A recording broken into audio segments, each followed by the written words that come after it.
I want to tell you about a man who came back to a town that had forgotten his name, and a woman who had not. My name is Walt Briggs.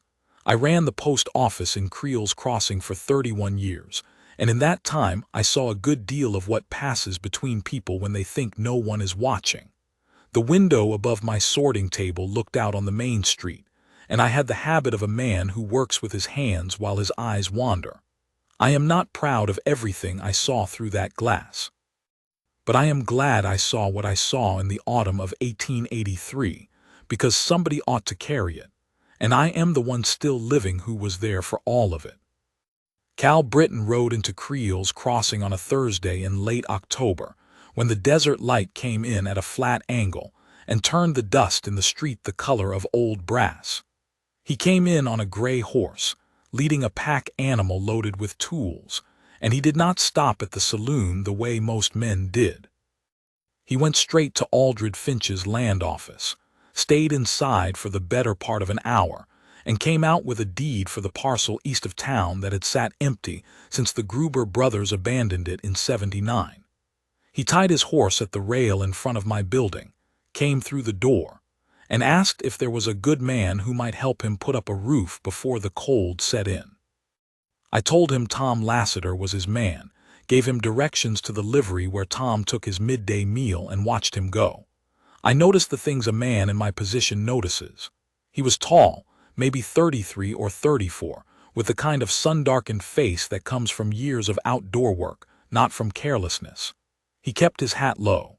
He spoke in plain, direct sentences and asked nothing he didn't need to ask.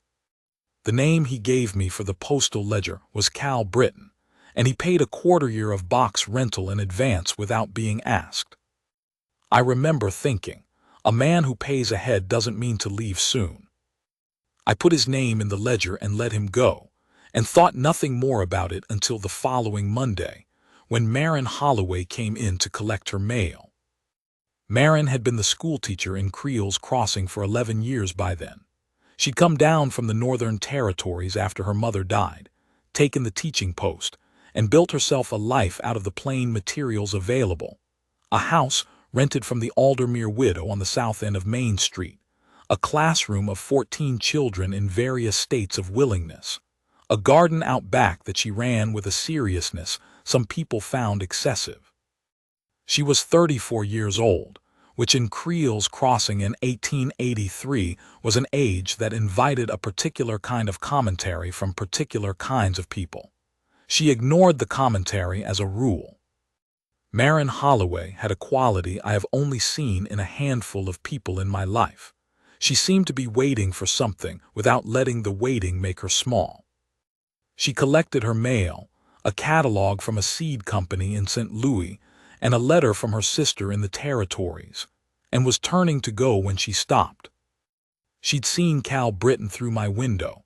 He was crossing the street on his way to the hardware, walking with the particular forward lean of a man who has spent years crossing ground in a hurry.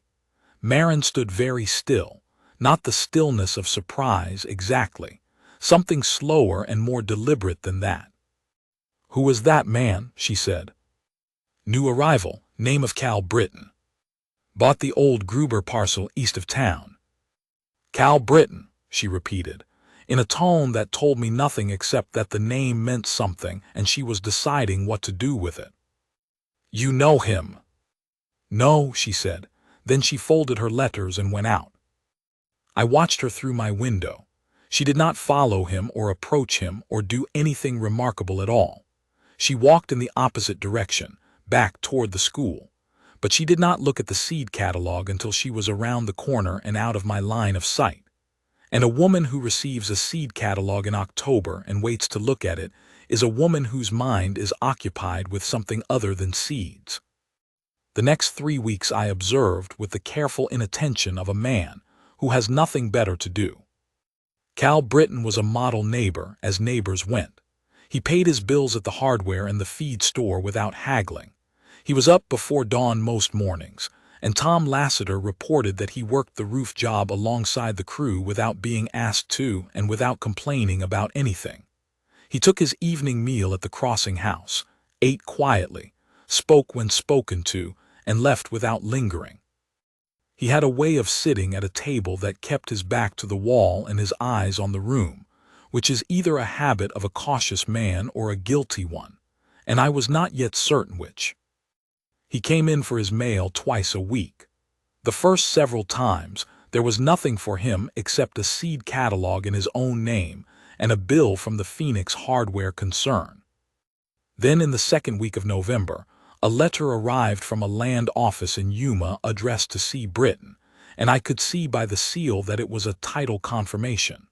Whatever else Cal Britton might be, he was putting down roots. Marin Holloway's pattern did not change. She came on Mondays and Thursdays, same as always, but her timing shifted just slightly so that she arrived within a quarter hour of the window in which Cal Britton was most likely to appear. I noticed. I also noticed that when he was present, she never looked directly at him in a way that could be called looking. She looked at her mail or at my counter or at the middle distance. But her posture changed. Something in the line of her shoulders went careful and still, the way a person goes still when they are listening hard for something they half expect to hear. Cal Britton noticed her, too, in the way men notice a composed and self-possessed woman without quite being willing to admit to themselves that they have. I saw him glance at her twice from across the post office. The second time, she was reading the back of an envelope with great concentration, and he watched her for perhaps 3 seconds before he looked away and asked me about road conditions east of town. Road conditions, in November, as if he'd come in for that. I told him the East Road was passable but soft after the recent rain. He nodded, collected his mail, and left. From my window, I watched him cross the street. I saw the moment precisely when something shifted in his stride, a slight break in his forward lean, a hitch that was gone almost before it registered, as if a thought had caught him and then released him. He did not come back for his mail until Saturday. Tom Lassiter was the one who first said it out loud, and Tom had no idea what he was saying. Tom was a talker, not a malicious one. He just collected information the way some men collect pocket knives, for the pleasure of having it rather than for any particular use. He came into my post office one afternoon in late November, ostensibly to mail a bill, actually to report on the state of the town's affairs as he understood them. "That Britton fellow," Tom said, dropping into the chair I keep by the window for precisely the purpose of discouraging this kind of conversation. "Hard worker, decent carpenter, odd man, though." "How so?" "Doesn't talk about himself. You ask him where he's from, he says west. You ask him where before that, he says further west. Man could have come from China for all the history he volunteers." "Some men are private." "Sure, but there's private and then there's," Tom thought about it. "You know how some men seem like they're standing a little to the left of their own name, like the name fits them, but only just the way a coat fits a man who bought it off someone else's back." I said I knew what he meant. "That's him." "Cal Britton." Tom shrugged, picked up his mailed bill as if he'd forgotten he'd already handed it to me, put it back down. "Not a bad sort. Just somewhere else in his head is all." Tom left. I sat with that image, a man standing a little to the left of his own name, and thought about Marin Holloway and the way she'd said Cal Britton back in October, slow and deliberate, like a woman tasting a word to decide if it was the right one. That evening, I pulled out the old territorial record books I kept in the back room. Not the official ledgers, the informal ones, the letters and notices that got passed through the post office in the years before the regular mail routes were reliable, which I'd kept out of the habit of a man who cannot bring himself to throw a letter away. I knew what I was looking for. I did not find what I expected, but I found enough. There had been a Caleb work in Creel's Crossing, 15 years prior, in the winter of 1868. I had been newer to the post office then, and my recollection was not perfect. But I remembered a family, a ranching family, the Rurks, who had a place about 4 miles east of town on the parcel that would later become the Gruber brothers' land and later still Cal Britton's deed. I remembered them in the vague way you remember families who are present and then absent, the departure more notable than anything that came before. I remembered a boy, 16 or 17, tall and angular in the way of young men who have not yet grown into their own size. I remembered a difficulty, something to do with a local rancher's cattle, a missing herd, a question of who had moved them and why. I remembered that the work boy had been implicated in the taking. I remembered that the family had left suddenly, or been persuaded to, and that the boy had not gone with them. He'd ridden out separately or been run out. The story was never consistent in the telling. I could not remember the particulars clearly enough to be sure of anything. But I remembered the Holloway family, too. I remembered that they had a girl, close in age to the work boy, who used to come in with her father on the mail days. A girl with the composed, watchful quality of someone who has decided early in life to pay attention. I remembered that after the work family left, her father had started mailing letters to the territories, looking for work. I'd assumed at the time. The Holloways had left within the year, gone north, come back in Marin's case 11 years later after her mother died, come back to the one place she'd been before. I put the record books away and did not mention what I'd read to anyone. The first conversation I witnessed between them happened on a Thursday in the first week of December, in my post office. Marin was at the counter when Cal came in. He stopped when he saw her, but only for half a step, and then he came the rest of the way to the counter and asked for his mail the same as he always did. I turned to the boxes. Behind me, I heard the scratch of a pen, Marin signing for a registered piece, and then a silence that had a particular shape to it. "You're the school teacher," Cal said. "Yes," a pause. "Cal Britton, isn't it?" "Yes, ma'am." "I'm Marin Holloway. I teach the school on Sycamore." "I know," he said, and then appeared to realize what he'd said. "I've seen the building," he added. "You have children?" "No. Most people who know the school have children or have been here a while," she said, pleasantly, the way a teacher says something that is also a question without being rude about it. "I pass it on the way to the hardware," he said. "Of course." She took her registered letter, folded it into her bag, gave him a perfectly ordinary nod. "Welcome to Creel's Crossing, Mr. Britton. It's a good town." She left. He stood at the counter with his mail in his hand for a moment longer than necessary, and when he turned to go I saw his face. It was the face of a man who has been told something he already knew and is trying to decide what to do with the weight of it. He left without speaking to me. I began to understand the shape of what Marin Holloway was doing, and I want to say clearly that it was not what a foolish woman would do or a desperate one. It was what a very patient, very intelligent woman would do when she understood that a frightened man cannot be told. He has to arrive. She did not pursue, she did not seek him out. She continued her days exactly as she had before, school in the mornings, errands in the afternoons, the garden on weekends even in December, pulling the last of the root vegetables before the ground hardened. She appeared in the post office on her regular days. She appeared at the Crossing House for her Sunday dinner, as she always had. She sat in the third pew at the church service when she attended, and she attended about half the time, which was consistent with what she'd done for 11 years. But she was present. She was simply, consistently, undeniably present. And every time Cal Britton's eyes found her, and they did find her, increasingly, in the way a man's eyes return to a fixed point when the rest of the room is uncertain. She was already there, composed and unhurried, not watching him but available to be seen. I watched this from my window and from my chair at the Crossing House and from the back of the post office, and I thought, this woman has been practicing that patience for a very long time. In the second week of December, something shifted. Cal came in for his mail on a Wednesday, which was not his usual day. I noticed but said nothing. He collected a letter from the Yuma Land Office and one from an address in the New Mexico territories. I did not recognize, and stood at my counter reading the New Mexico letter with an expression I could not fully read, tightness around the jaw, something deliberate and settled in the eyes, the expression of a man who has made a decision, or is making one. "Is there something I can help you with, Mr. Britton?"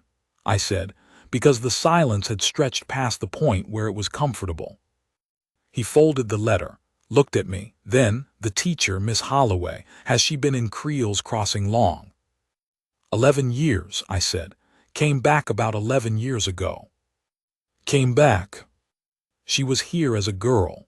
Her father had a place east of town years back.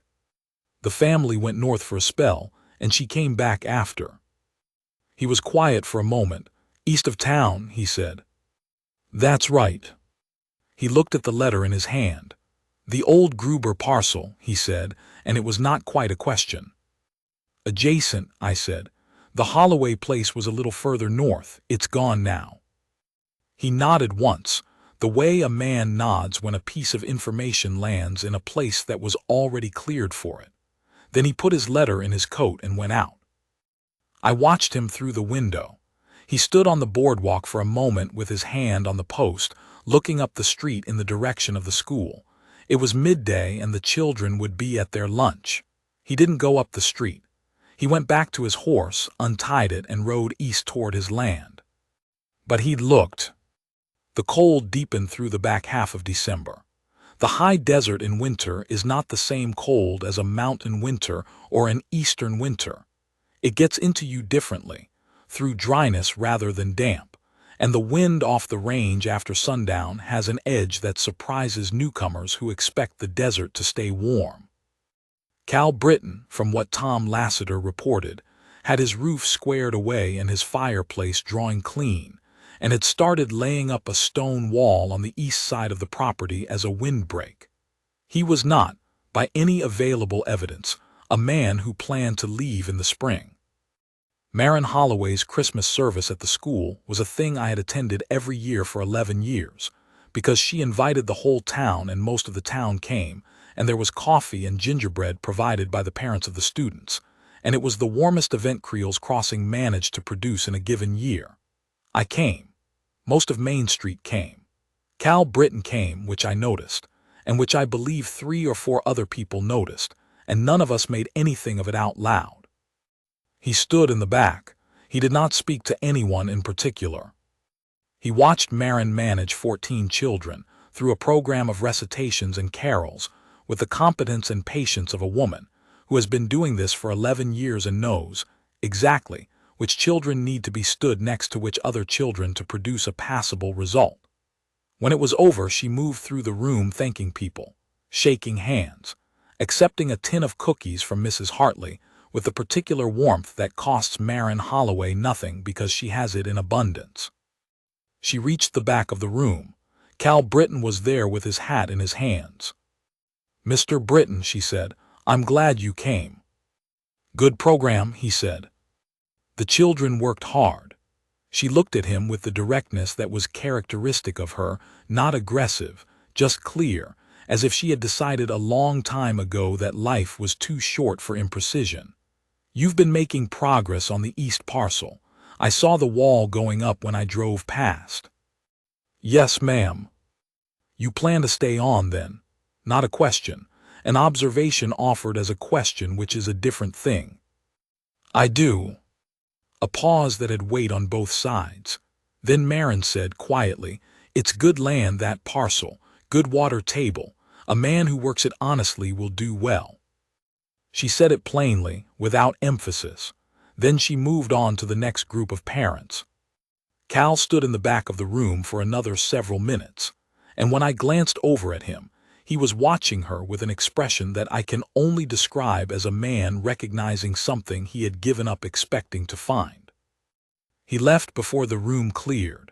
I walked home that night through the cold and thought about water tables and honesty and 15 years.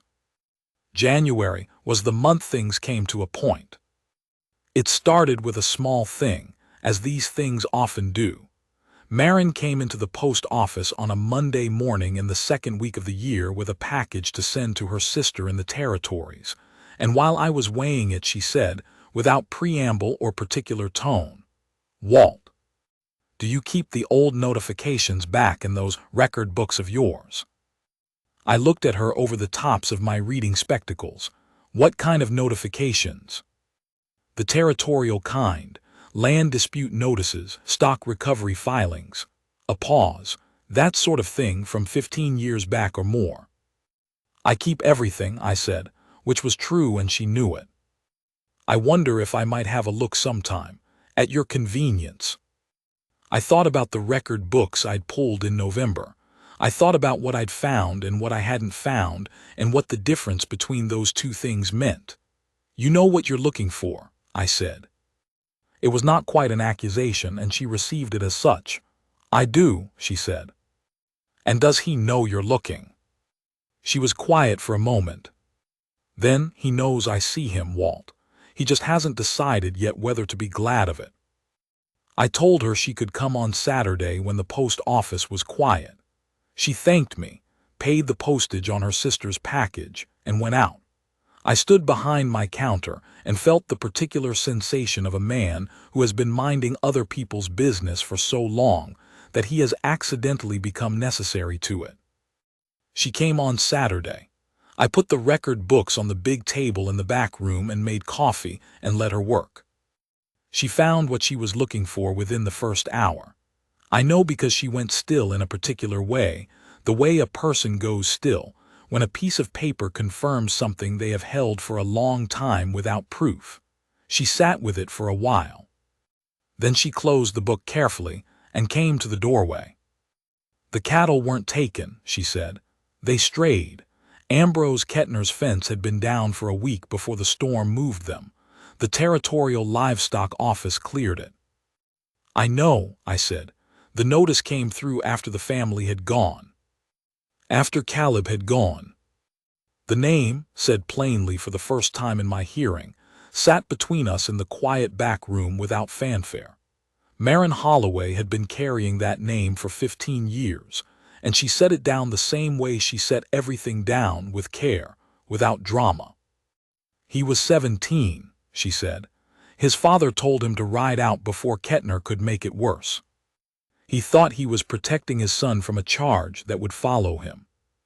"Probably was at the time," I said. "Kettner was a mean man with a long arm." "Kettner's been dead 8 years. She looked at her coffee. "The record's there to clear it. The livestock notice, the county release, it's all there." "It is." "He doesn't know," she said. It was not quite a question. "A man riding under a borrowed name in a territory he left in a hurry might not think to look up records from the territory he left," I said. She nodded slowly.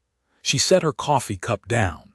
She gathered her things with the composure of a woman who has been waiting a long time for this particular Saturday morning and is not going to misuse it now that it has arrived. At the door she paused.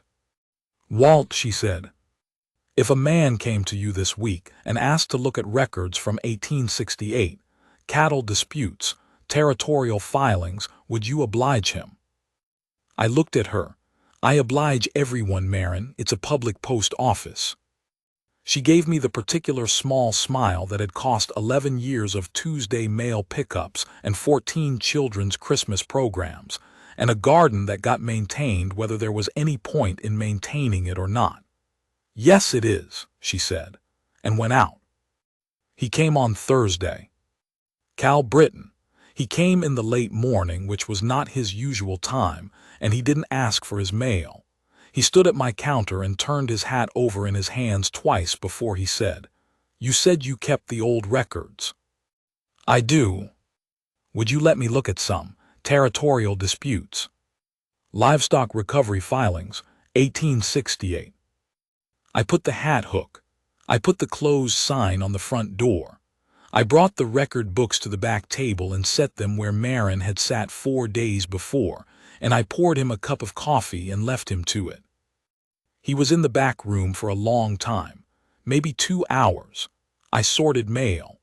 I listened to the silence from the back room, which was the silence of a man reading carefully, and then the silence of a man sitting with what he's read. When he came out, his face was different.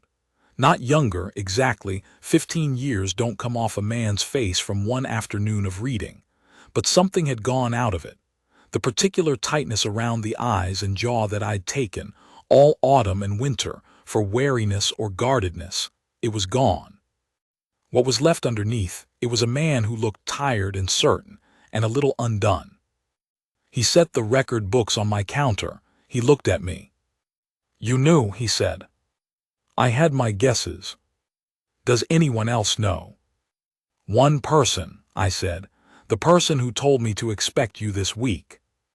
He was quiet for a long time. Then he put on his hat, settled it, and looked at the door. "I owe her an explanation." "You probably owe her considerably more than that," I said. "But an explanation's a fair place to start." He went out. I watched through my window, which was how I watched most of the important things in Creel's Crossing. He walked up the street to the school. It was 2:30 in the afternoon, and I knew the children would have been released a half-hour before. He stood at the door a moment, then knocked, which was the right thing. A man who knocks instead of simply entering when he has things to answer for is a man with some understanding of the situation he's in. Marin opened the door. I could not hear what was said. I watched the conversation through glass and across a distance of 200 yards, which meant I saw it as a pantomime.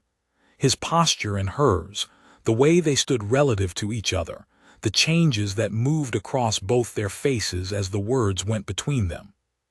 He spoke for a long time. She listened the way she always listened, without interruption, with that particular attending quality that made the children in her classroom say exactly what they meant because they could feel that she was actually receiving it. At some point he stopped speaking. There was a pause, then she spoke briefly. His head came up. She said something else, and then slowly the set of his shoulders changed. I don't have a better word for it then. He arrived. The particular displacement Tom Lassiter had put his finger on, standing a little to the left of his own name, it resolved. He stood squarely in himself, at the door of the schoolhouse on Sycamore Street in Creel's Crossing, and whatever name he was standing in it straight. Marin Holloway opened the schoolhouse door wider and stepped back, and he went inside. I took the closed sign off my post office door and put the coffee on. What Marin told me afterward over time, in the way that people who trust you tell you things in pieces over coffee without sentimentality, was this. She had known him the moment she saw him cross the street in October.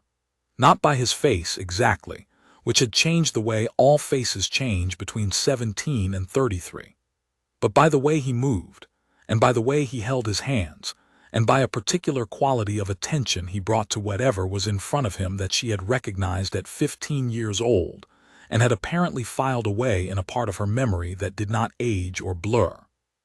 She had spent 15 years in Creel's Crossing, she told me, not waiting in the useless way, not sitting at a window and pining, but living, building, teaching, growing things.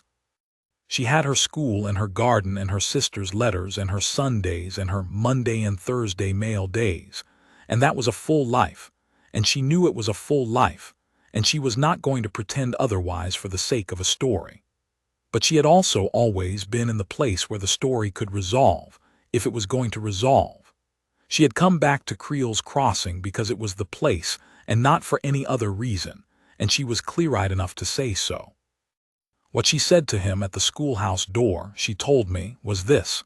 "Caleb Rourke, the record's been cleared since 1868. You've been gone 15 years for a thing that was never yours to carry." And what he said after a long silence was, "I know that now." And what she said after that was, "Good, come inside. I'll make coffee," which was so entirely like her that I laughed when she told me, and she allowed a small smile, and that was the most either of us ever said about the romantic dimension of the matter. They were married in the spring, in the small church on the east end of Main Street, with Tom Lassiter as a witness and 14 children from Marin's school in varying states of formal dress. Cal Britton was the name on the certificate, because that was the name on the land deed, and the name on the postal box, and the name a man accumulates 15 years of honest labor under, and a name like that is not nothing. But the night before the service, he told me, we were having a drink at the crossing house, the two of us, the way men do the night before a thing that matters, that he'd decided to file with the county to have Rourke added to the deed. Cal Britton Rourke. Both names because both were true. A man shouldn't have to leave half of himself at the county line, he said. No, I said, he shouldn't. We drank to that, the way men drink to things they mean. I want to be precise about what I saw in the years that followed, because I think precision is what the story deserves after all the imprecision that preceded it.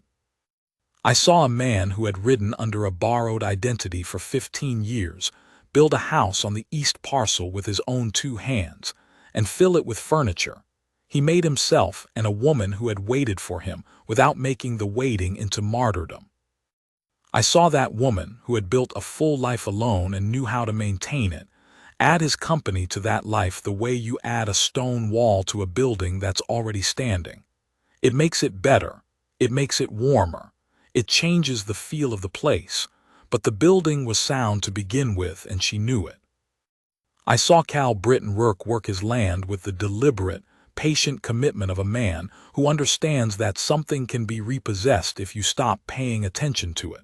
And so, he never stopped. I saw Marin continue to teach, because it was what she was suited to and what the town needed, and Cal built her a proper school to do it in, a real building with good windows and a proper stove, and a loft for storing the slates, and did not suggest that her work was less necessary because they were married, which told me more about his character than anything else I ever observed in him. I saw them on Sunday evenings in the years I had left in Creel's Crossing before my own retirement took me north to my daughter's place, walking out to the east edge of the land, and standing at the stone wall he'd put up that first winter, looking out over the open range in the particular companionable silence of people who have more to say to each other than they will ever get through, and are entirely comfortable with that. What I never saw was either of them make the story into more than it was. It was not a grand thing in the way of novels. It was a man who'd been gone too long, and a woman who'd been steady enough to still be there, and a record that had been set right, and a name said aloud for the first time in 15 years, and coffee on the table of a schoolhouse on a Thursday afternoon in January. That was all it was, and I have lived long enough to know that is not a small thing. That is, in fact, the thing.